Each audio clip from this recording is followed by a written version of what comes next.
En République du Congo, l'éducation est un pilier de développement, mais le manque d'écoles spécialisées pour former des professionnels crée un hiatus, mieux une lacune qui pourrait compromettre la mélodie même du développement. Dans cette logique, parents, élèves et enseignants ont traduit leur frustration au micro de Fulgence Piccoumont. Je suis en classe de 5e. À la fin de mes études, j'aimerais devenir un docteur. Je suis en première D, chez nous là-bas nous faisons les sciences. Du coup j'étais allée en première D, c'est pour la médecine, pour aider mes parents demain et pour moi-même d'abord, pour moi et ma famille. Si je ne connais encore rien de la médecine, c'est parce que je ne suis pas encore allée à l'université. Je suis en G2, après le bac, en université, je changerai de filière pour être chef d'entreprise. En matière de système éducatif, le Congo-Brazzaville fait face à un défi de taille, le manque d'écoles spécialisées. Avec le vieux système à la française où tout est généralisé presque un fourre-tout, en partant du CP1 jusqu'en terminale, en passant par le collège. Les apprenants ont davantage de théorie que de pratique, ce qui peut constituer un frein dans la professionnalisation à la fin du cursus, s'indigne un enseignant. La politique scolaire aujourd'hui ne permet pas à un élève d'être axé dans un sens donné. Parce qu'il serait de bon aloi qu'un élève, depuis la classe de 6e, soit dans une option donnée. Et c'est ça la spécialisation.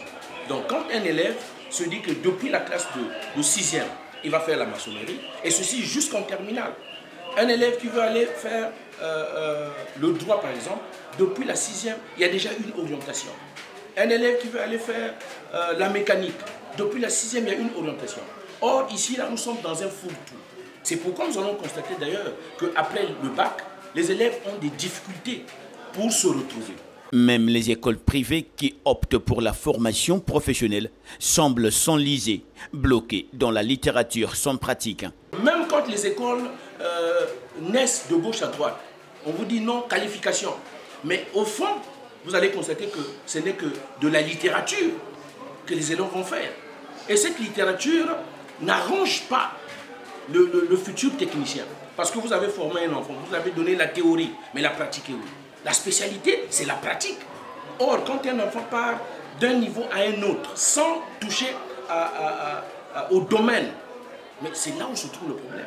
Et pour les familles, c'est un combat quotidien de voir le potentiel des enfants être réduit à rien.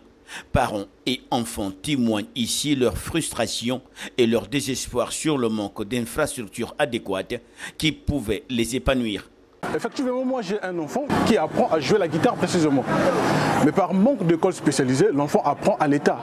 Or, si jamais il y avait des écoles spécialisées, ça devait permettre à l'avancement du potentiel, du talent qui est dans l'enfant. Il y a longtemps que l'enfant aurait certainement servi au développement de ce domaine de la musique. Il y a longtemps que l'enfant devait être un bénéfice, un appui certainement ou une fierté pour la nation. Beaucoup de jeunes qui ont des talents, mais qui ont des dons, mais qui ne sont pas mis en avant.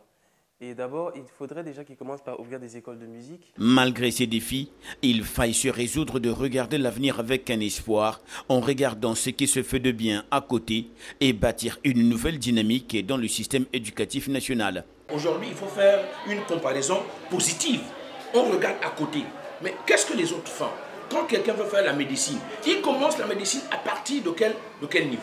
Quelqu'un veut faire le secrétariat, la comptabilité, il commence à partir de quel niveau? Parce que la chaîne ici nous dit quoi? Formation qui nous donne la connaissance nous amène vers quoi? Vers la compétence, et la compétence nous amène vers le professionnalisme. Donc on ne peut pas parler de professionnalisme sans parler de compétence, sans non plus parler de formation. Donc le point de départ, c'est la formation. Pour cela, la RDC, juste à côté, peut nous servir de modèle. La RDC en est un exemple.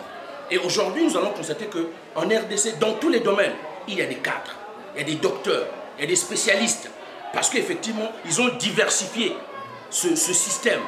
Et alors pour eux, celui qui veut prendre une direction donnée a déjà la base. Il sait que je suis dans ce couloir. Les raisons de ce manque sont multiples.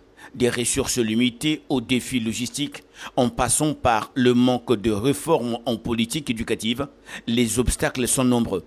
Espérons que l'UNESCO et la Banque mondiale, en partenariat avec le gouvernement congolais, proposeront aussi des écoles spécialisées à côté de celles qui alphabétisent les enfants.